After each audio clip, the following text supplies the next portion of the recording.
Hi fam, isang mapagpalang araw po sa inyong lahat. For today's video, tatanggap na naman po tayo ng request ninyo. At majority po sa mga nire-request ninyo sa comment section ay kare-kare. Marami nagsasabi, kare-kare naman po, version nyo naman po ng kare-kare, pork kare-kare, crispy kare-kare. So for today's video, tara, magluto po tayo ng kare-kare. Liempo. So hugas na po to.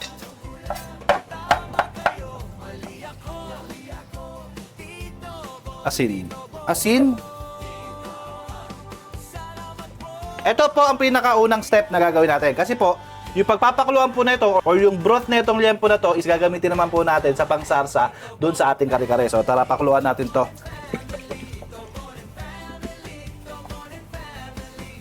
And then yung broth po na ito, hindi po natin itatapon kasi gagamitin po natin yan. Sasalain lang po natin siya para hindi po sumama yung mga sapal-sapal po ng baboy. So yung pinakuluan po natin fam, i-rest lang po muna natin to bago po natin siya mamaya piprituin. And then fam, magpakulo po tayo ng tubig kasi i-steamin po natin or pakukuluan po natin yung ating mga sitaw. Yan. And then fam, ganun din po yung gagawin natin sa ating pechay. Saglit nyo lang din po to kasi dahon lang naman po to mas mabilis po to.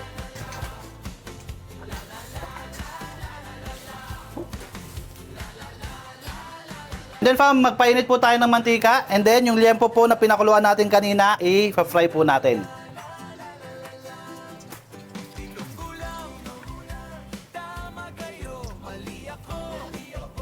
Bale yung unang salang po natin kanina, i-double fry lang po natin para siguradong malutong po siya.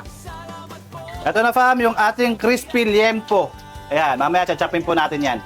Ngayon naman po, piprito po natin yung ating mga talong.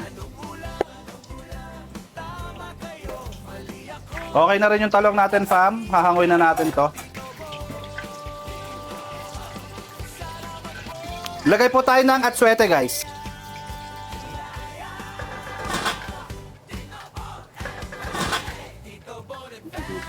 Kukunin lang ninyo guys yung buto niyan kasi hindi naman ninyo isasama yan. Bawang. Tapos ako fam, sa totoo lang, okay din naman ako nung kare-kare na merong sausawang bagoong. Pero minsan, mas gusto ko po yung kare-kare mismo may lasa na. Kaya ito po, haluan ko na po ito ng bagoong alamang. Sibuyas. Simutin. Bagoong alamang po. And then fam, lalagay po natin dito yung broth nung pinagpakuluan natin ng liempo. Ito po yun. And then maglalagay po kayo ng unsweetened peanut butter.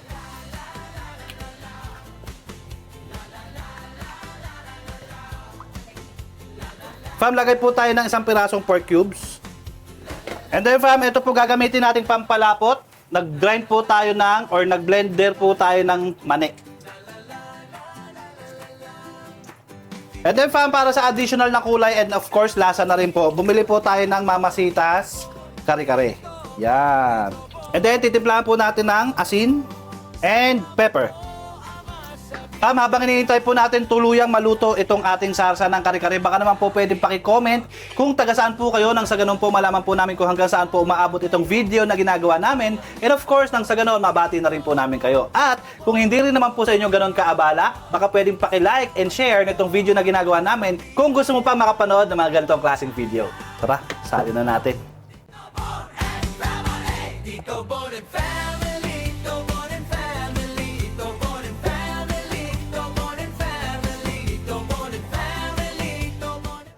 Eto pam, luto na po yung ating crispy pork kare-kare. Uunahan ko na po kayo. Tama kayo, mali ako. This is my own way. You have your own way. Kain na to! Ama, maraming salamat po sa biyayang pinagkaloob sa amin. Magsilbi po itong lakas at talino.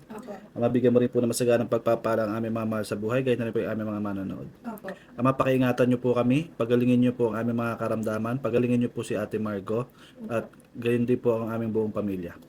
Ama, hinihiling na po namin lahat, Ama, sa pangalan ni Jesus, aming tagapagligtas. Amen. Kain na to! Let's go! Guys, pasintabi po sa ating mga followers na hindi po kumakain ng baboy. Pwede po kayong gumamit ng iba. Pwede po kayong gumamit ng baka. Bagoong alamang na may sili.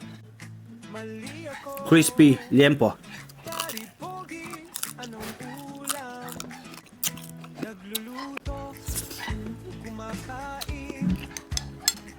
Bagoong na may sili.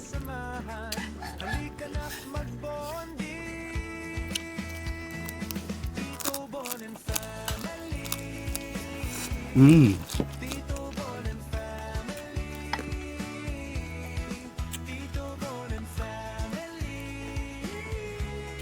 Crispy pa yung gulay. Mm. Up. Tama kayo, mali ako. Dari pogi, anong ulam? Nagluluto, kumakain, masarap na samahan. So guys, you might you might be wondering why the angle is like this and I'm like a little bit too far from the camera. It's because I have something that I do not want to show you guys yet. I'm trying to get well soon actually, so that we can resume back to the old angle. So wish me luck, guys. Hopefully it's just mildly. So pag nangati ka, alam mo na. You chop this chop.